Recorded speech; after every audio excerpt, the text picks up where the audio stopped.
Olá, galerinha, tudo bem? Mais um vídeo aí da série Respondendo as Questões.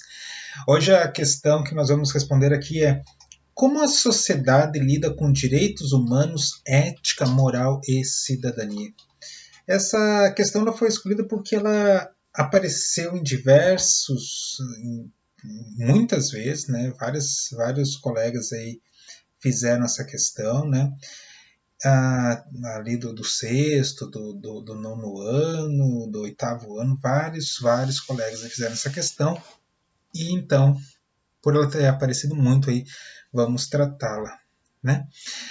Como a sociedade lida com direitos humanos e a relação, então, dos direitos humanos com a ética, com a moral e com a própria questão da cidadania. Então, aí, o fundamental é a gente questionar qual sociedade. Então, em história, se nós estamos falando sobre uma sociedade antiga, se nós estamos falando sobre uma sociedade medieval, ou mesmo as sociedades da Idade Moderna, né? Via de regra, não havia ainda uma noção de direitos humanos. Algumas sociedades, como a romana, a grega, já vão desenvolver alguma espécie de noção a respeito de cidadania, né? Vão questionar o que é o homem. Mas é muito importante entender que nas sociedades antigas, ou mesmo na sociedade medieval e mesmo na sociedade moderna, né, da Idade Moderna, nem todas as pessoas eram consideradas humanas. Nem todas as pessoas eram consideradas cidadãs. Né? Então, quando você estuda, por exemplo, o sistema de castas na Índia, né, você observa que estuda os Vedas, por exemplo, você observa que existe uma série de espécies de seres humanos, né? E que apenas aquelas que estão no topo são realmente humanos. Se a gente for para o mundo grego, aí você vai ter aí duas frases aí de Aristóteles que são muito significativas nesse sentido. Uma em que ele diz: o homem é o ser político, né? E outra onde ele diz que o escravo é um animal que fala. Então, em se tratando do mundo antigo, não é porque você nasceu, né, com forma humana, que você tem um corpo humano, que você é um ser humano. Para ser um ser humano, você tinha que necessariamente ser um cidadão, ser parte do grupo que tem acesso ao poder, que tem acesso às assembleias, que tem acesso à vida política, à vida cidadã. Né? Então, o homem é um ser político. Se a pessoa ainda não está inserida dentro da cidadania, ela não é um ser humano. É a condição dos escravos. Né? E nesse sentido, se a gente trazer para a história do Brasil, né, você observa que boa parte da nossa população, né, durante muitos e muitos séculos, até 1888, então quase 70% da população do Brasil não tinha a condição de ser humano.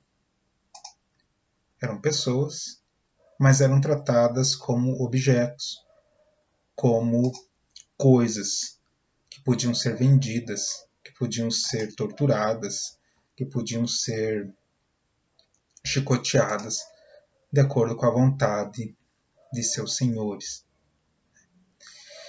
Quando que a ideia de direitos humanos começa a surgir? Né? Quando há uma reforma moral, né? E as reformas morais elas só ocorrem por meio da ética. Então vamos recapitular o que significam essas palavras. Moral é aquele conjunto de comportamentos socialmente aceitos, né? Então aquilo que a sociedade espera, tal como nós venhamos a nos comportar, e os valores que estão embutidos nesses comportamentos. E a ética é aquela reflexão acerca da moral. Então é quando a pessoa para e pensa: será que essa moral, esses valores, são aplicáveis a todas as condições? São aplicadas a tudo? A todas as situações da vida? Será que o comportamento de um soldado no campo de batalha deve ser o mesmo comportamento do médico? O soldado que está lá para matar deve se comportar da mesma forma que o médico que está lá para salvar vidas? Quando as pessoas fazem essas reflexões, a moral muda. Então a moral ela não é algo estático. A moral ela se modifica conforme as sociedades vão se modificando, conforme a forma de pensar das sociedades são reformados por meio de reflexões éticas. Quando as pessoas passam a pensar e questionar as tradições. E quando que isso vai ocorrer? Basicamente através dos iluministas. E aí o primeiro protótipo aí de direitos humanos vai ser a Carta do Homem e do Cidadão, que vai ser promulgada aí durante a Revolução Francesa. E a partir dessa carta é que vão se reformar os códigos civis, depois na era napoleônica, né, o famoso Código Napoleão, que vai expandir esse conceito do que é ser cidadão a várias categorias de pessoas, até que se chegue em 1946 com a Carta de Direitos Humanos da ONU. Aí sim, ali você tem um documento, e um documento curtinho, gente, eu digo leitura obrigatória. Né? Leitura obrigatória, você tem que ler a Carta de Direitos Humanos, né, da ONU. Onde lá, então, é colocado de maneira muito clara quais são os direitos e deveres dos cidadãos, quais são os direitos e deveres de todo ser humano. Né? Aí a questão de liberdade de expressão, liberdade de trabalho, né? O direito das mulheres, a proteção à infância. Né? Está tudo lá muito bem descrito.